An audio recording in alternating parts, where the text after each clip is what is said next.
Hello friends, welcome back to our channel here easy upgrading. आज हम देखने वाले हमारा next chapter that is the cloud security management. Okay, in cloud security management there are the different scenarios कि हम हमारे system को किस तरह से प्रोटेक्ट कर सकते हैं, उसके डिफरेंट क्या क्या सिक्योरिटी मैकेनिज्म हम अप्लाई कर सकते हैं। वो सभी मैकेनिज्म जो हमारे टेक्स्ट बुक में दिए हैं, वो सभी मैकेनिज्म हम यहाँ पे कवर करने वाले हैं। सो लेट्स स्टार्ट करते हैं। The cloud security mechanism unit 3 chapter 3 session में हमने देखा था कि फंडामेंटल क्लाउड सिक्योरिटी क्या है। ओके, क्लाउड इंफ्रास्ट्रक्चर मैकेनिज्म क्या है, स्पेसिफिकली क्लाउड मैकेनिज्म क्या है, एंड क्लाउड मैनेजमेंट मैकेनिज्म क्या है। ओके, डिफरेंट चैप्टर्स हमने कवर किए थे। आज के सेक्शन में हम हमारा नेक्स्ट चैप्टर देखते हैं, chapter number 10 cloud security mechanism start करने वाले। सो बेसिकली इसके अंदर 8 मेन पॉइंट्स है जो हमें कवर करने हैं। So first is the encryption, hashing, digital signature, public key infrastructure, identity access mechanism, single sign on, cloud based security group and harden virtual server image. ऐसे डिफरेंट टाइप्स ऑफ 8 मैकेनिज्म हमें इसके अंदर देखने को मिलने वाले। सो आज के वीडियो में हम सभी 8 मैकेनिज्म को ओवरव्यू करेंगे और नेक्स्ट सेशन में one by one with the help of diagram with an definition next session में हम इंडिविजुअली हर मैकेनिज्म को देखेंगे। सो लेट्स स्टार्ट करते हैं the mechanism of cloud security mechanism. First mechanism that is an encryption.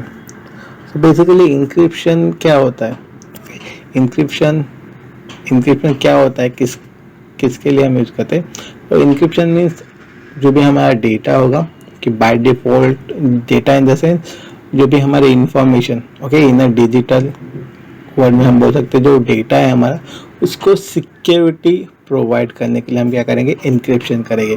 तो data is nothing but और जो भी हमारा रीडेबल फॉर्मेट में हमारे पास डेटा होगा उसको हम बोलेंगे in terms of security plain text. Okay, plane text जो भी डेटा हम रीड कर सकते हैं रीडिंग फॉर्मेट में, that is a notepad, PDF, ये जितने भी नंबर्स ऑफ हमारे पास डेटा होगा, जो डेटा हम रीड कर सकते हैं या रीडेबल फॉर्मेट में हमारे पास अवेलेबल है, that is nothing but a plain text data. Then within an transmitting a network, okay, हम किसी को सेंड करते हैं हमारे रीडेबल फॉर्मेट डेटा को, कि आप प्लेन टेक्स्ट डेटा को इन बिटवीन अ ट्रांजेक्शन, कि वो डेटा किसी और के पास चला गया, तो उसकी कॉन्फिडेंशियलिटी इंटीग्रेशन वहाँ पे लॉस हो सकता है।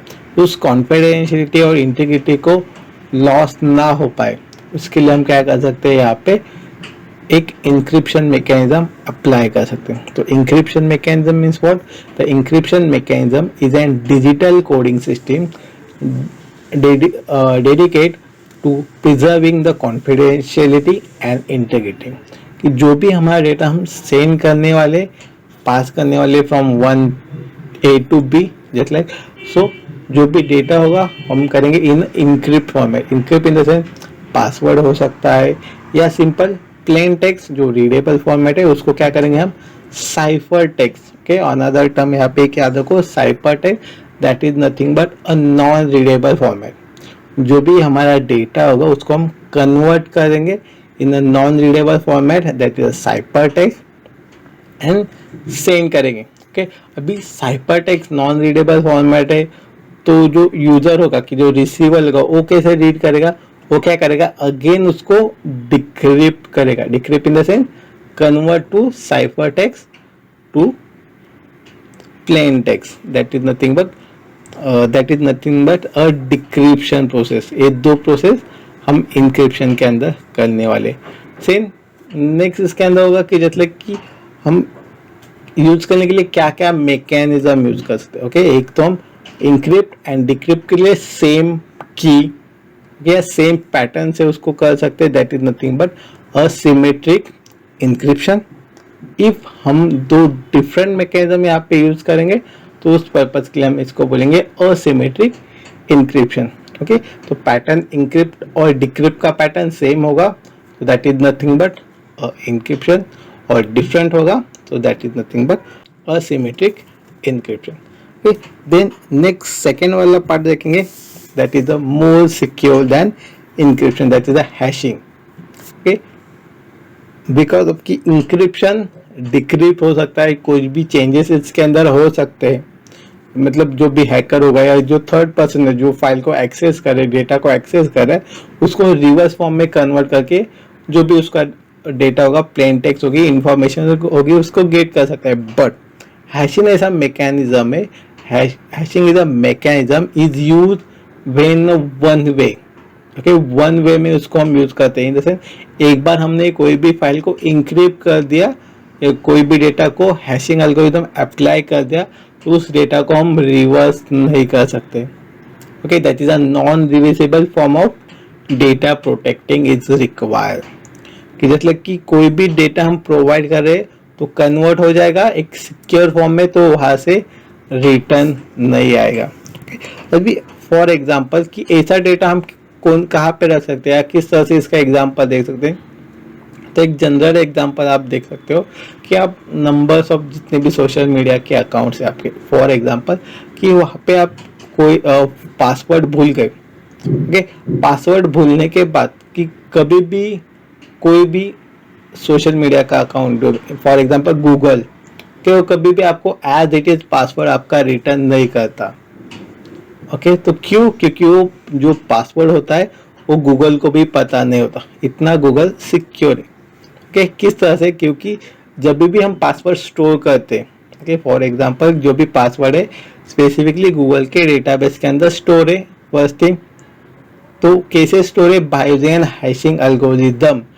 तो नेक्स्ट टाइम क्या होता है कि जब भी हम पासवर्ड इंसर्ट करते हैं, उस जो भी कैरेक्टर इंसर्ट करते हैं उसके ऊपर सेम पैटर्न का हैशिंग एल्गोरिथम अप्लाई होता है, एंड देन वो डेटाबेस के अंदर चेक करता है कि मैच हो रहा है कि नहीं, कि जो भी साइफर टेक्स्ट जनरेट होने वाला है, कि प्लेन टेक्स्ट को साइफर टेक्स्ट हमने कन्वर्ट कर दिया, कि दोनों को यहाँ पे कंपेयर किया जाएगा। कंपेयर होने के बाद वो क्या करेंगे, बताएंगे कि जो डेटा आपने सेंड किया है वो सेम है या डिफरेंस है। तो that is N security mechanism हम यहाँ पे यूज कर सकते हैं। That is a strong security mechanism by using hashing apply कर सकते हैं। देन थर्ड मैकेनिज्म हम यहाँ पे देख सकते हैं, that is nothing but a digital signature. Okay, in a digital signature means we provide a data authentication and integration through an authentication and non-repudiation. For example, in a digital signature हम क्या example देख सकते हैं? Any idea? Okay, in a digital signature कि जैसे कि जो government document आपने देखा होगा कि जैसे कि उसको ग्रीन टिक या डिजिटल सिग्नेचर अप्रूवल की रिक्वायरमेंट होती है। और डिजिटल सिग्नेचर के अंदर में एग्जांपल क्या देख सकते हैं कि जो भी डेटा हम पास करें या मैसेज सेंड करें या कोई डॉक्यूमेंट दे रहे, तो उस डॉक्यूमेंट को या डेटा को हम एक स्पेसिफिक ऑथेंटिकेशन प्रोवाइड करें, that is nothing but a digital signature. जैसे फॉर एग्जांपल कि कोई गवर्नमेंट डॉक्यूमेंट है या कोई इम्पोर्टेंट डॉक्यूमेंट है कि जिसके ऊपर जो सिग्नेचर है वो वेरीफाई है क्या नहीं, या जो जेन्युइन यूजर या प्रॉपर जो गवर्नमेंट एजेंट है उसका है क्या नहीं, उसको हम किस तरह से आइडेंटिफाई कर सकते हैं? तो वहाँ पे एक डिजिटल सिग्नेचर या जो इलेक्ट्रॉनिक टिक होगा कि जो हमें दिखेगा, that is nothing but a digital signature हम यहाँ पे बोल सकते हैं। देन नेक्स्ट वाला कंसेप्ट देखेंगे, that is a public key infrastructure. ठीक, तो शॉर्ट में public key infrastructure in the sense what, जो भी मैकेनिज्म हम यूज करने वाले थे, जैसे कि इंक्रिप्शन, हैशिंग के अंदर हम जो मैकेनिज्म देखे थे for a encryption decryption. So जो असिमेट्रिक की इंक्रिप्शन होगा, the common approach for managing the assurance of an asymmetric key is based on public key infrastructure.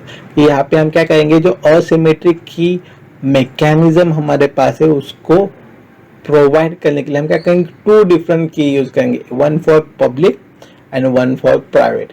कि जो भी डेटा जनरेट होने वाला है, ओके, वो क्या होगा, पब्लिकली जनरेट, पब्लिकली सबके लिए अवेलेबल होगा। बट वो एक्सेस कौन करेगा, कि जिसके पास वो प्राइवेट की अवेलेबल है, कि जिसकी प्राइवेट की मैच हो जाएगी उसके अकॉर्डिंगली क्या करेगा, उसको जो डेटा होगा या according to protocols rules practices ये क्या होगा, जो भी cryptography mechanism, okay, in the sense जो डिक्रिप्ट या इनक्रिप्ट जो मैकेनिज्म है उसके थ्रू उसको वो डेटा मिलने वाला है. That is nothing but a public key infrastructure. Then next part देखेंगे यहाँ पे, that is identity and access management. तो सिंपल नेम सजेस्ट दैट कि फर्स्ट आइडेंटिटी होगा, देन उसके अकॉर्डिंगली आइडेंटिटी वेरीफाई होने के बाद हम एक्सेस प्रोवाइड करेंगे. The identity and access management mechanism means the component and policy is necessary to control a track of user identity, कि जिसके पास यूजर आइडेंटिटी का रिकॉर्ड होने वाला है, एंड अकॉर्डिंग टू दैट हम क्या करेंगे यहाँ पे एक्सेस प्रिविलेजेस देने वाला है through IT resources, environment, systems के सभी चीजें इसके अंदर कवर हो जाएगी. तो इसके अंदर कौन कौन से कंपोनेंट है हम नेक्स्ट इसमें देखेंगे. तो नेक्स्ट जो 6 है that is a single sign on, okay, SSO. Single sign on mechanism किसके लिए हम यूज करेंगे या क्या होता है, सिंपल जो हम वेब का एग्जांपल देख सकते हैं इसके अंदर, वेब पोर्टल का या क्लाउड बेस्ड सिस्टम का देख सकते हैं कि एट अ टाइम हम क्या कर सकते हैं, एक ही जगह पे लॉग इन कर सकते हैं. Simple mechanism. The single sign on mechanism enable a one cloud service consumer to be authenticated by a security broker which is establish a security context that is then persistent while a cloud service consumer access to another cloud resources or cloud based IT resources. कि at a time हम क्या कर सकते हैं, एक ही जगह पे service access कर सकते हैं, कि जो भी क्लाउड कंज्यूमर होगा एट ए टाइम एक सिंगल रिसोर्स एक्सेस कर सकता है. अगेन उसको कोई और रिसोर्सेज एक्सेस करना है या किसी और जगह से हो उस रिसोर्स को एक्सेस करना चाहे उसको अगेन वहाँ पे ऑथेंटिकेशन प्रोवाइड करना पड़ेगा, एंड जो फर्स्ट वाला ऑथेंटिकेशन होगा वो यहाँ पे चला जाएगा. जैसे कि आप एग्जांपल देख सकते हो कि कोई भी ऐसे सिंपल व्हाट्सअप, ओके, व्हाट्सअप का एग्जांपल देख सकते हो इसके अंदर. तो एट ए टाइम क्या होता है, एक सिंगल जगह पे हम साइन ऑन कर सकते हैं. OTP कि जो आपका रजिस्टर मोबाइल नंबर होगा उसके अकॉर्डिंगली आपका ऑथेंटिकेशन होगा, एंड इफ आपने ऑथेंटिकेशन दे दिया तो क्या होता है, जो फर्स्ट जगह पे होता है वहाँ पे वो ऑथेंटिकेशन चला जाता है और वहाँ पे री ऑथेंटिकेशन का ऑप्शन आपको पूछा जाता है. That is nothing but a single sign on, that is a cloud security mechanism. Then next देखते हैं 7, that is a cloud based security group. तो यहाँ पे हम क्या कहेंगे, group of cloud security. So cloud resources, okay, किसका यहाँ पे ग्रुप होने वाला है, nothing but resources.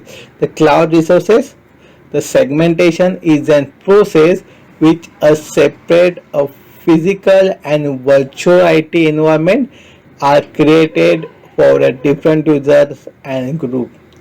Okay, so यहाँ पे हम क्या करेंगे, जितने भी numbers of cloud resource consume करने वाले सबको यहाँ पे सेग्रीगेट सेपरेट करेंगे, and according to user, according to group, in the according to physical IT resources environment और वर्चुअल आईटी इन्वायरमेंट, वहाँ उनको यहाँ पे हम क्या करेंगे, पार्टीशन करेंगे.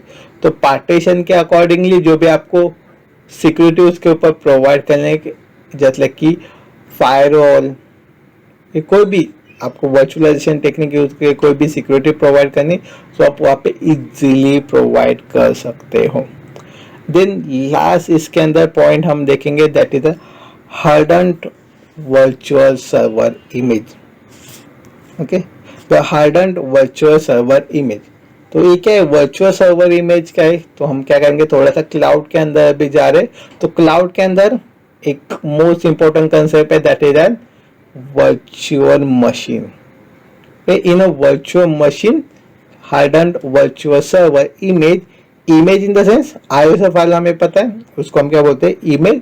It is an a template, एक टेम्पलेट है किसके लिए, virtual service instance creation that has been subject to hardening process. Okay, this is a generally the result in a virtual template that is a significantly more secure than original standard image. कि जो भी आप image use करते हो, जो भी resources use करते हो, कि उससे भी थोड़ा सा strong, okay strong in the sense जिसके अंदर हम सिक्योरिटी प्रोवाइड करने वाले हैं, कि जो स्टैंडर्ड इमेज होगा उससे भी एक हाई सिक्योरिटी के लिए बोल सकते हैं हम hardened virtual server image use कर सकते हैं for an cloud security mechanism. Okay, अभी इतने जो नंबर्स ऑफ हमने सिक्योरिटी मैकेनिज्म देखे, इसके अंदर कोई भी डाउट इन इंट्रोडक्टरी कोई भी डाउट होगा तो आप हमें कमेंट सेक्शन में बता सकते हैं, हम उसको रिजॉल्व करने की कोशिश करेंगे। Okay, thank you for watching this video.